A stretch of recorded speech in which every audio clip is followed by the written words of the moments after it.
அன்பார்ந்த இறைமக்களே, புனித கன்னிமரியாவின் விண்ணேற்பு பெருவிழாவையும் நம் நாட்டின் சுதந்திர தினத்தையும் இணைத்துக் கொண்டாடும் இப்புனித நாளில் உங்கள் அனைவரையும் அன்போடு அழைக்கின்றோம். விண்ணக தந்தையின் திருவுளத்தை தன் வாழ்நாள் முழுதும் நிறைவேற்றிய அன்னை மரியா உடலோடும் ஆன்மாவோடும் விண்ணகத்திற்கு எடுத்துக் கொள்ளப்பட்டு விண்ணக அரசியாக முடிசூடப்படும் பாக்கியம் பெற்றார். புதிய ஏவாளாக திகழ்ந்து புதிய ஆதாமாகிய இயேசுவை பெற்றெடுத்த அன்னை பாவத்தின் பிடியிலிருந்தும் தீமையின் சூழ்ச்சியிலிருந்தும் மனிதகுலம் மீண்டெழ துணை நிற்கின்றார்.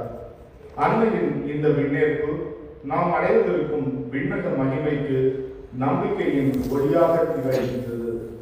அன்னையின் விண்ணேற்பினை கொண்டாடும் இதே நாளில் நம் பாரத தாயின் சுதந்திர தின விழாவினை கொண்டாடுவது மிகவும் அர்த்தமுள்ளதாகும்.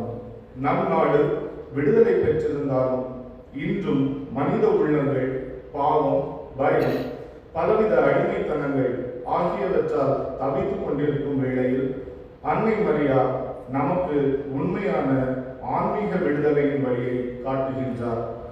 அன்னையின் பாதத்தை பற்றி பிடித்து நம் பாரத நாடும் அதில் வாழும் மக்களும் பாவத்தின் அடிமைத்தனத்திலிருந்து விடுபட்டு உண்மையான சுதந்திர காற்றை சுவாசிக்க இத்திருப்பலியில் மன்றாடுவோம்.